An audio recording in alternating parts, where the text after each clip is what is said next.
Assalamualaikum warahmatullahi wabarakatuh. Saya Suarti Ningsih, mahasiswa D4 Teknologi Laboratorium Medis tingkat 1. Di video ini saya akan menjelaskan tentang alat hematologi analyzer, mulai dari pengertiannya, prinsip kerja, dan pengaplikasian dalam pemeriksaan klinis. Langsung saja ke video. 3, 2, 1, action! Pada mata kuliah aplikasi instrumentasi pemeriksaan, saya memilih alat hematologi analyzer untuk dipresentasikan. Nah, berikut pengertian dari hematologi analyzer. Hematologi analyzer itu merupakan alat yang digunakan untuk pemeriksaan darah lengkap dengan cara menghitung dan mengukur sel darah secara otomatis berdasarkan impedansi aliran listrik atau berkas cahaya terhadap sel-sel yang dilewatkan. Nah, untuk alatnya tersendiri bisa dilihat di gambar. Jadi ini bentuk alat hematologi analyzer. Berikutnya, prinsip kerja. Nah, prinsip kerja hematologi analyzer ini adalah sampel darah yang sudah dicampur dengan reagen dilusi sebanyak 200 kali proses hemolysing untuk mengukur jumlah leukosit. Nah, kalau untuk mengukur jumlah sel darah merah itu harus melakukan dilusi sebanyak 200 kali. Kemudian untuk sampel yang dilakukan dilusi selanjutnya sebanyak 200 kali, jadi 40.000 kali untuk mengukur eritosit dan trombosit. Nah, kalau untuk mengukur sel darah putih dan kepingan darah itu harus dilakukan dilusi lanjutan sebanyak 40.000 kali. Selanjutnya, aplikasi pada pemeriksaan klinis. Pemeriksaan hematologi lengkap dilakukan untuk mendeteksi adanya gangguan kesehatan tertentu yang didapat mempengaruhi kondisi sel-sel darah seperti infeksi, anemia, dan leukemia. Selain itu, pemeriksaan ini juga dapat dimanfaatkan untuk memantau perkembangan penyakit dan hasil pengobatan. Kemudian ada beberapa parameter pemeriksaan hematologi yang lazimnya digunakan, yaitu untuk pemeriksaan kadar hemoglobin Hb, kemudian jumlah eritosit,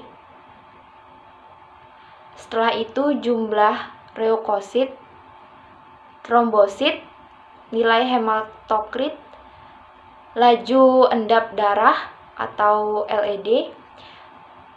Kemudian ketujuh itu menentukan indeks eritrosit yang terdiri dari MCV, main cell volume, kemudian ada MCH, main cell hemoglobin, dan MCHC, main cell hemoglobin concentration. Nah, untuk berikutnya itu ada metode pemeriksaan. Metode pemeriksaan ini terdapat 3 cara atau 3 metode, yaitu pertama metode independen. Metode ini melalui celah independen perhitungan sel darah tergantung pada kebenarannya. Ketika darah diencerkan dengan reagen yang tepat, resistivitas listrik sel darah atau PC lebih besar daripada resistivitas cairan di sekitarnya atau PF. Berdasarkan hal tersebut, yang mana resistivitas dapat dibedakan satu sama lain, sehingga dapat melakukan perhitungan jumlah sel. Kemudian, untuk metode yang kedua yaitu metode flow cytometry cell counter. Sensor optik flow cytometry terdiri dari selubung penginderaan kuarsa yang dirancang khusus dengan desain hidrodinamik dan wilayah jalur sel yang melewati hanya satu sel. Nah, pada suatu waktu yang berfokus dilakukan dengan mengurangi diameter pada celah hingga mencapai jalur sel. Aliran sel oleh sensor sangat penting. Nah, darah yang dilakukan proses pembacaan adalah hasil pencampuran dengan reagen pengencer, kemudian akan dimasukkan ke sensor. Karena fokus hidrodinamik dan jalur sel tidak diikuti dengan kenaikan turbulensi sehingga cairan di dalam jalur sel melewati aliran laminar.